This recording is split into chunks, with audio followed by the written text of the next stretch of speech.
It's almost like listening to a hostage in a hostage video. Nothing they're saying kind of makes much sense until you realize there's a gun off stage holding, that their business model held to their head, and it's causing them to say the things that they're saying. Again, these are really good people. We can't talk about the actual underlying issue because the business model is based on this manipulation. So this episode is Mr. Harris Zooms to Washington. Just a little over a year ago, Tristan headed to Congress to testify. And April 27th of 2021, he was back. And a lot has changed. We've been through a pandemic, January 6th. A lot has happened. And so Tristan was testifying to the Subcommittee on Privacy, Technology, and the Law on algorithms and amplification, how social media platforms design choices shape our discourses and our minds. So Tristan, what was different this time? Yeah, great question. So this time it was actually with a similar cast of characters. Joan Donovan, who is at the Harvard Shorenstein Center, focusing on studying on disinformation, was there. What I've learned over the last decade of studying the internet is that everything open will be exploited. Moreover, misinformation at scale is a feature of social media, not a bug. Along with head of policy at Facebook, Monica Bickert. This time, though, we had the head of policy at YouTube and also at Twitter alongside. So in a way, the senator's job was to ask the tech companies questions and then to ask Joan and I to pop the balloon of what was just said. Here's an example from Joan Donovan. I think tackling a problem this big will require federal oversight for the long term. We didn't build airports overnight, but tech companies are flying the plane with nowhere to land at this point. And of course, the cost of doing nothing is nothing short of democracy's end. As much as many people are impatient with, or maybe doubtful about the competence of the U.S. government to regulate this space effectively, I think we have to celebrate just how far we've come. I mean, think back to one of the earlier congressional hearings. And famously, one of the senators asked Mr. Zuckerberg, how do you make money? How do you sustain a business model in which users don't pay for your service? Senator, we run ads. I see. And that just became enshrined in memory of people saying, well, that's evidence that the United States does not know how to regulate this. And if you compare that to the things that we heard this time, where you have senators asking fairly smart, comprehensive questions about the fundamental business model being the problem, and not just the business model of advertising, but the entire model of selling attention at all. Because in a subtle way, it's not about whether they filter out just this bad content, but really whether the entire business model of capturing human performance in the form of a cheap way of getting attention by using our own narcissism, using our own desire for more attention from other people as the basis for composing an attention economy is a input that's based on human performativity, a good way to organize society? Or will that lead to kind of disaster and a kind of collapse because it's misaligned with what makes society work and function? Now, what I thought was very interesting about the way you did this, your testimony, is that you sort of predicted what the platforms were going to say, like the form of their argument. And then I think it was Senator Sass who said, Mr. Harris, you just made a big argument. Do you have anything to say that you think Mr. Harris is wrong about? It would be useful, but right now we're not getting much direct engagement with that. He's making a big argument, and I think we're hearing responses that are only around the margins. I'm curious for you to walk us through what that big argument was and how that sort of pre-responded to how the platforms were going to fight back. Yeah, well, you're right. I mean, rhetorically speaking, my strategy was, how can we say exactly what they're going to say? In fact, I wrote in my testimony, my fellow panelists from these tech companies will say, we catch 90% of hate speech and self-harm and harmful content now using AI. We've hired tens of thousands more content moderators. We've took down billions of fake accounts. That's up, 15% from last year. We also have a set of community standards that says there's certain categories of content that simply aren't allowed on our service. And those are public standards that we've had for years. And we published a quarterly report on how we are doing at finding that content and removing it.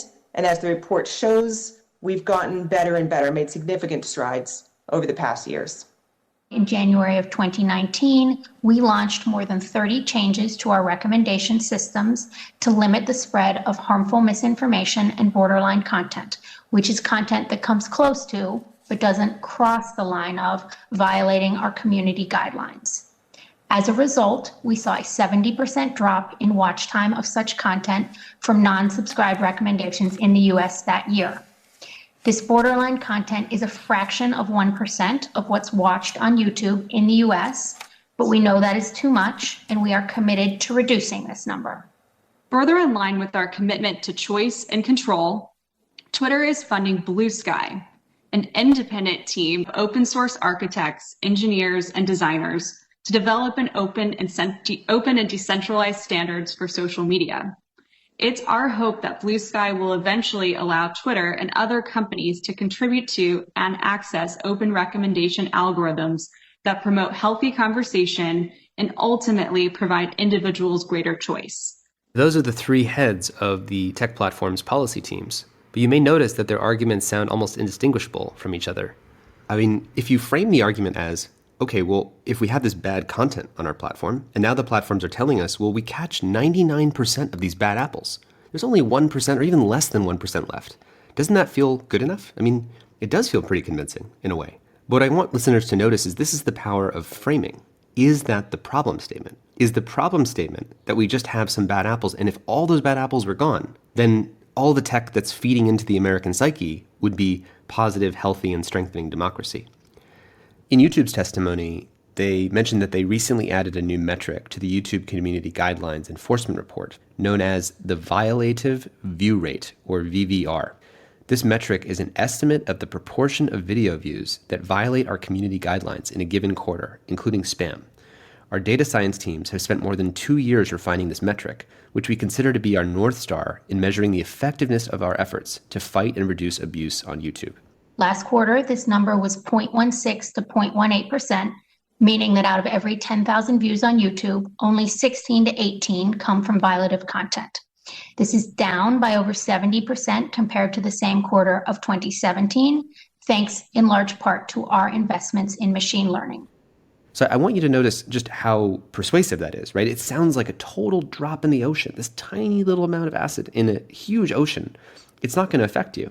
And again, this is framing it in terms of how many pieces of content were explicitly violative. Are they explicitly a bad apple? As opposed to, were they subtly transforming an entire generation into attention-seeking vampires that slowly but surely sensationalize, divide, and outrage us? Because that's the entire business model, design model, not the advertising, the design model of what YouTube is fundamentally about. This quarter, they were between 0.16 and 0.18%. Ms. Veach, if I might, I just want to know if you're willing to release the data I believe you're already collecting about how many times videos that violate your content standards have been recommended by your recommendation algorithm. Thank you, Senator. So I can't commit to releasing that today, but it's an interesting idea. We want to be more transparent, so let us work with you on that. Notice that Ms. Veach from YouTube wants to highlight all the ways that they're already making other metrics on YouTube transparent. The reason why this one is more difficult for them to make transparent, because it would reveal their responsibility in how often they actively recommended things that we know are the harmful things. So it's almost like, why would I publish a list of all the places where I was responsible for something harmful happening? That's a particular kind of transparency that obviously no one wants to, reveal or admit, but it actually unlocks the keys to then making companies more liable for how often they were recommended. I think one of the conceptual tools we'll need here is to actually define, what does it mean to be recommended? I mean, if you go to Twitter, you're the one who followed a user. If it shows you in case you missed it over the last 72 hours, here's a tweet that you missed. Well, it did recommend that tweet to you because you weren't actually going to see that tweet in chronological order. So it actually kind of debases the entirety of news feeds and algorithms that are ranking things for us, because in some ways those are also just recommendations, unless you actively go to a profile and you're scrolling manually through someone's feed. But I think showing and unlocking that number of how many millions of times you recommended something is actually a key to unlocking responsibility by the industry. Yeah, I can't stress how important I think this is. Forcing companies to disclose their own hand in how much they've pushed a piece of content is a necessary prerequisite for the next step. So we go from amplification transparency to amplification liability. That the companies, these platforms, become liable for when it is their curatorial decision, whether as an individual by hand or as an algorithm, which they've also hand coded, in pushing these deleterious pieces of content. So on the one hand, I want to say this is a really important step. The companies are now knowing that they're going to have to be very careful about their recommendation algorithms because in the future, they will be held liable for all of the toxic foam. This is essentially a shift so that the entirety of that toxic foam that shows up on the balance sheets of society will now make sure that it is a liability on their balance sheets. It doesn't change, though, that the rest of the drink that we are imbibing on a daily basis, that is our informational environment, our human identity environment, our daily conversational environment, is still this sort of human performativity of addicted, outraged, sleepless, anxious, divided, and disinformed, because culture is upstream from politics and technology. And if we live in a culture that's already been divided into two different or multiple different narrative views of reality, then how do we know that taking down that piece of content was good or bad? They can't ever get it to be perfect because they have billions of videos that are being uploaded all the time. Like per month, they have like hundreds of millions of new videos constantly getting uploaded. And how are they ever going to catch, quote unquote, all the bad apples? Like they're just not going to do it. More importantly, when they, quote unquote, catch these bad apples, what they really do is then polarize people because some people think their apple wasn't so bad. They're like, I was just posting honest speech. And then one side gets upset that they're being deplatformed and there's always going to be sort of casualties that are unintended from, good people who happen to get classed by an algorithm because they mentioned the word QAnon, and it suddenly, there's a lot of miscategorization in that model. And it generates, again, a even further polarized conversation. And I just want to name that. So it's an important step. I also want to give credit to Guillaume Chasleau, who has been recommending this particular tiny little change for more than 4 years now. We interviewed Guillaume in our podcast, about a year and a half ago. You can check it out. But this is where, as you said, Asa, Ben Sass noticed, and he said, in my opening statements, I made a very big argument. At the end of the day, a business model that preys on human attention means that we are worth more as human beings and as citizens of this country when we are addicted, outraged, polarized, narcissistic, and disinformed, because that means that the business model was successful at steering our attention using automation. As you and I have said before, I think on this podcast, we've been domesticated into a different kind of species of human, the kind of human that works well for the extractive model of these tech platforms. In the same way that we don't have wild cows anymore, we have the kind of cows on this planet that are best for their meat and for their milk. We're becoming the kind of society who are best for extracting attention, which means this kind of outraged, fearful, anxious, divided, polarized, tribalized, disinformed audience, because that's the kind of traits that are brought out by this model. I mean, take an example. So YouTube takes down all this bad content now, and I want to really applaud them, and all these companies, in fact, and the people who've worked so hard over the last few years to do what they're doing. The people on the inside who are working on the integrity teams and do this awful work every day, where you look at kind of the worst aspects of humanity over and over again, and you run these queries and you find the worst stuff on these platforms, and you find better and better ways of trying to deal with it. They've made enormous strides. But, take an example on YouTube. There's a recent article in The Guardian about these animal rescue videos where you literally have these cute little animals and then someone films them getting captured by a big animal like a snake and it starts squeezing them. But those videos are staged. From the article, it says, the controversial videos show animals, including cats and dogs, placed in contrived, dangerous situations in the wild, such as near predators, including snakes and crocodiles, only to be saved, quote unquote, just in time by a human.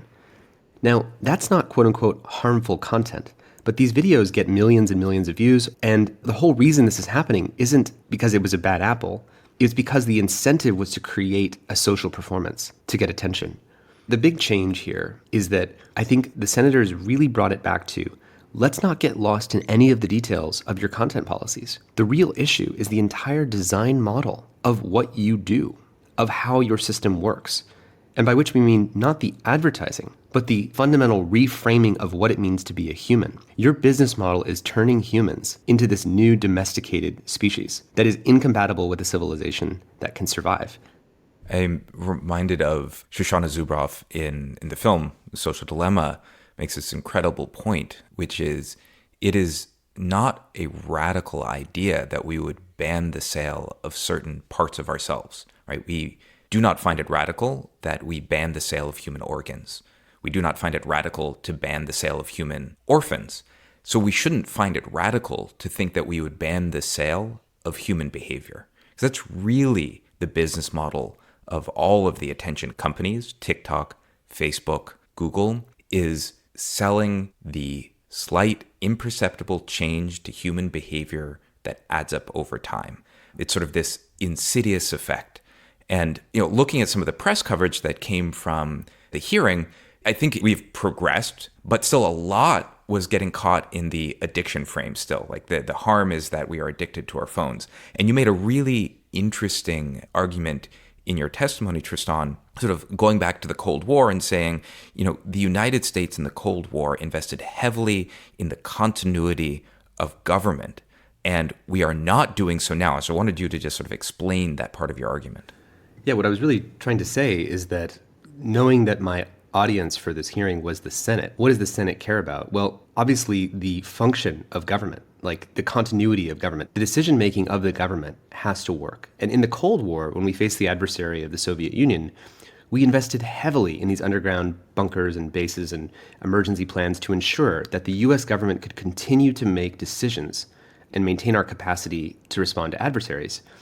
But if you think about that as a metaphor, so, okay, what does it mean for the US government to have a continuity of decision-making? Well, in a way, we've been attacked, not by a nuclear missile or by sea, but through the slow, diffuse process by which social media made money from pitting our own citizens and our congressional representatives into this kind of online Hobbesian war of all against all. And that actually disrupts and debases the US government as a functional body.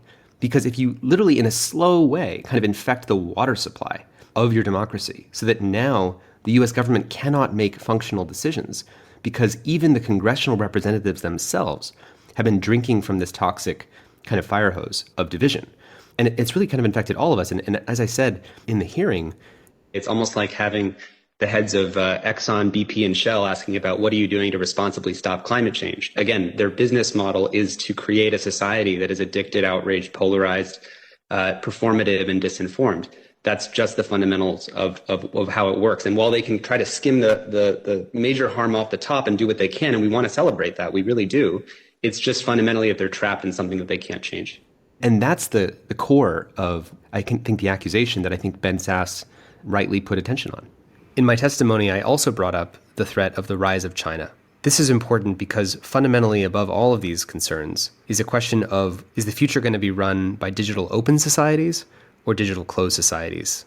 Right now, digital closed societies like China are consciously using exponential tech to actually strengthen digital closed societies and make them more effective at running society that way. But right now, digital open societies are not using technology to strengthen digital open societies. Instead, they're allowing market forces between these competing tech companies to degrade digital open societies and make them actually worse and worse compared to digital closed societies. China is a more autocratic type of nation state, and it is applying exponential technology to be a more effective autocracy. And as a result, it's building high-speed rail and bringing 300 million people out of poverty. But we can notice that the open societies are not employing high tech to make better open democracies.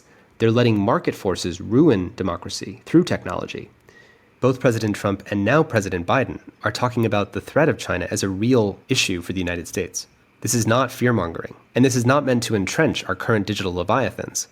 It's meant to ask, what will it take? What transformative changes are we willing to make? We can't just be aiming for less bad digital open societies when digital autocracies are consciously maximizing their use of technology to create stronger digital autocracies and digital closed societies. We have to consciously use technology to create stronger open societies. And figuring out what that looks like, what Open Society 2.0 looks like in the post-digital age, is the question of our time. One of the inspiring things that came out of this hearing is it wasn't just talking about the problem and setting up the problem. There seemed to be a new bipartisan sense that we have to do something. Is that how it felt to you there? What are the kinds of directions we can actually go? Yeah, that was another inspiring thing, was that the self-awareness of senators saying, look, we're done doing the hand-wringing thing and yelling at these companies and wanting more to happen. We want to know, what can we actually do here?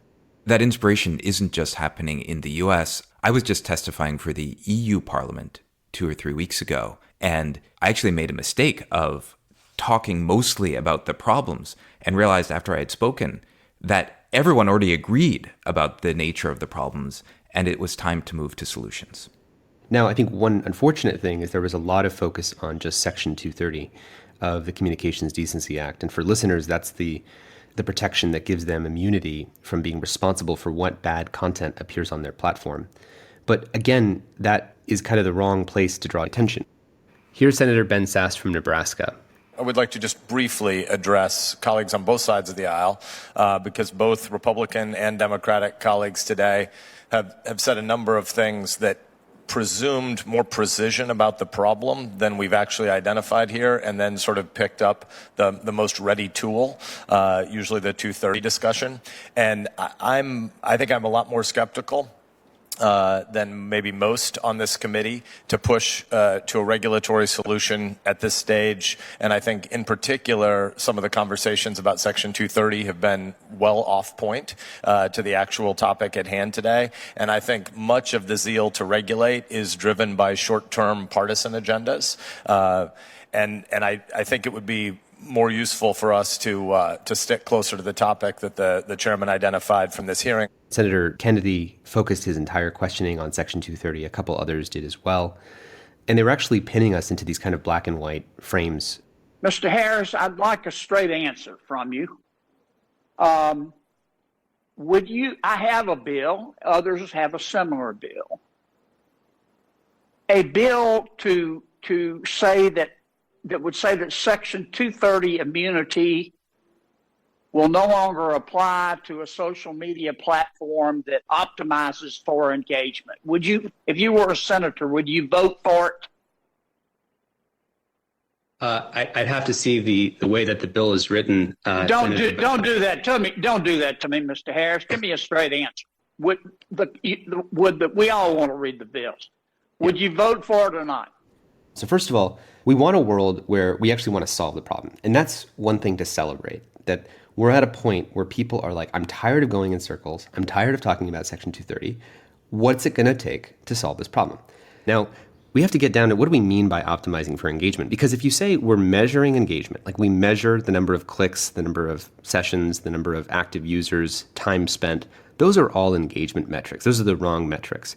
And he's right. I mean, that's a directionally correct proposal, which is what I said in my response. It might be a good idea to remove Section 230 protections for any company that optimizes for engagement. But the reason this is getting more subtle is that it's not just the optimizing in terms of what they measure. It's optimizing in terms of what they have designed already. Because the entire model was designed, like the fact you open up Twitter or Facebook or YouTube, and the big button at the top is usually share your story, share something, post something. Like even that by itself, that's optimizing for engagement. You could load up YouTube and it could just be, here is no recommended videos. We're just asking you, what do you want to learn today, right? That's a design decision. That's not a metrics decision. So one of the problems I have with what he's saying of optimizing for engagement is it just about the measurement or is it about the design? These are hard questions to answer, especially when you're on the stand and you haven't been able to peel back the sticker label to see really what's underneath. Because, you know, one of the problems or the predicament that we're in is that we're trying to regulate a brain implant into society with not even tweezers. It's sort of like with salad tongs. I wonder, just as I think about it now, would taking away 230 immunity for engagement-backed companies or engagement-based companies, would that be essentially strictly better than the world we have now? Because your argument, Tristan, here is that it's not enough. But I didn't hear sort of a critique of being like, oh, here's where that would go wrong. It also makes me think about, there are protected classes. You're not allowed to discriminate based on color of skin or gender. But you can often infer, sometimes accidentally, the color of someone's skin, say by looking at income and zip code. And so I wonder if you define, the attention metrics a little more broadly. So it's not just the specific metric you're not allowed to optimize for, but for being an attention company, you don't get these kinds of protections. Is that enough? That's exactly right. I mean, you could prevent people from targeting advertisements based on race, but if I can get the same result by targeting income and zip code, I haven't stopped people from targeting on race. Similarly, I can stop people from measuring engagement metrics, but if the entire design of the product is still around getting people to engage in these harmful ways, I haven't changed the core problem of the whole service is still optimizing for engagement. Just like you said, Asa. So, okay, how do we define engagement? So if you're measuring time spent, 7-day actives, whatever. And so then they'll say, okay, great, we'll measure something else, like quote unquote, meaningful social interactions. That's what Facebook did starting in 2018. But essentially, meaningful social interactions was just a different way of measuring engagement. The new boss is the same as the old boss. The new metric is sort of a different version of the old metric. And that's why I think metrics are one part of it. It's a huge part of it. We don't want to measure the wrong things and optimize for the wrong things.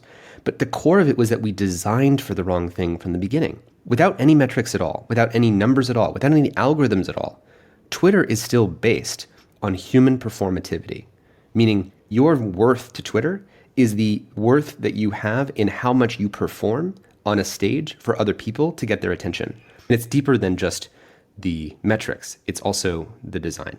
So I agree with all of that, Tristan.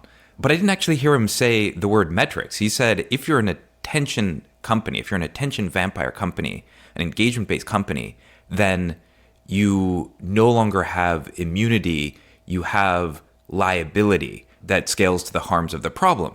And so I think your critique is not the right, the distinction you're making is perfect, but that's not, am I missing something? This goes to a conversation you and I had with an advisor of ours who asked us the question, how expensive would the penalties have to have been to prevent this harm from happening in the first place? If you think about pharmaceutical companies who then are fined $3 billion, but from a drug that they made $30 billion from. Well, $3 billion at that scale is just not big enough to say we would have never made a drug that would have harmed that many people. So the question is, what is the cost that's big enough? So like, when I really think about this, our media environment right now is just a toxic brain implant. It's just the wrong one. And I know that's more existential, that's calling for a more transformational change. But I think that one would be exciting to build because we'd be starting from the right first principles. And that's kind of where I want people to be thinking about is what are the right first principles? It's not like Plato or these philosophers and Aristotle had a model for what an effective attention economy for 3 billion people was. It's not like there's an existing framework for that. When speech is cheap and anyone can in a personalized way reach 3 million other people instantly around the world. But what is a model for a healthy attention economy that doesn't create civilizational collapse? How much is the current administration proposing for their massive 21st century New Deal infrastructure? A couple $1 trillion, no? Something like that, yeah. Imagine if there was an equivalent bill that said we need to reboot, reconstruct our public digital infrastructure. That is, we're moving from a physical democracy to a digital democracy. We invest in our physical infrastructure, but we have not yet invested in our digital social infrastructure. And then if there was that level of capital coming in, how would you design it? Who would you bring into the room? What are the preconditions would have to be set so you could build it the right way and not the wrong way? The reason why I bring it up is just it's that scale of movement or change that I think we're going to need. Well, and I want to be clear for listeners, I don't think the answer is necessarily to just scrap everything that we have. Scrap all iPhones, scrap all, HTTP, TCP/IP. Let's keep whatever we can keep. We want to leverage what we have, but we also need to ask the hard questions of when do we need to transition to something that's fundamentally better, and which layers need to transition. What I wish I had spoken more about during the Senate hearing is if you care about global stability, like we're going to have major destabilization around the world when you have this kind of misinformation wreaking havoc on the less fortunate countries. I mean, in the United States, think about how bad these problems are. And we have probably the most attention on these issues out of any other country. These companies probably invest more into English-speaking, content moderation, fact-checking, and election war rooms than in any other country. And look how bad it is. Now think about the rest of the world. We are still talking about mostly conversations that we've had, 4 years ago about spread of misinformation, things like that. The rate and acceleration of new kinds of threats, new kinds of issues, the growth rate of that is growing far faster than the growth rate of our capacity to mitigate or respond to those threats. I was speaking with someone in the fact-checking network who said, there's now 200 billion messages a day going through WhatsApp, 15 billion going through Facebook. They get about 100 fact checks per day. If you think about a bank being over-leveraged and how much risk are they, how far over their skis are they? We've got about 200 billion to 100 in terms of scale of information that's running through a system without moderation. And the organization Avaaz released a report shortly before this hearing uncovering Facebook's America First approach to COVID misinformation. They wrote, 1 year into the pandemic, the platform is still slow in taking action, taking on average 28 days to act on misinformative content. And there's a gap of 6 days between content in English and other languages. So if you imagine some viral story saying drink bleach in the US, well, it takes 6 days longer to actually deal with that content in other languages. The way that things work, you can only speak for 1 or 2 minutes and only if a senator calls on you. So it was very limited what we could share, but there's so many other issues here. You can make incredible progress in the world of civil rights and tolerance in the physical world and culturally, while in the digital space, you can go back 50 years by creating huge rises in hate speech and online harassment. In national security, you can invest billions and billions of dollars into the Department of Homeland Security and passport controls and physical borders and missile systems that'll shoot down incoming aircraft. But when you go into the digital world, you lose all those protections. You can spend billions of dollars developing vaccines to get the world out of this COVID pandemic, but then have a digital information environment that rewards misinformation about vaccines and generates vaccine hesitancy around the world. One interesting difference in this round of hearings is the last time when I went to Washington, we were able to do several pre-briefings for the staff of many different members of Congress who were on the committee back in January 2020. But this time, living in a Zoom-based world, it was harder to do those kinds of briefings, so we had less time for preparing members with the kinds of questions that might get more to the structural issues. That said, I think we really should celebrate just how much the focus of, especially chairs Ben Sass and Chris Coons, focused on the deeper structural issues that we're facing here. And there's much to celebrate.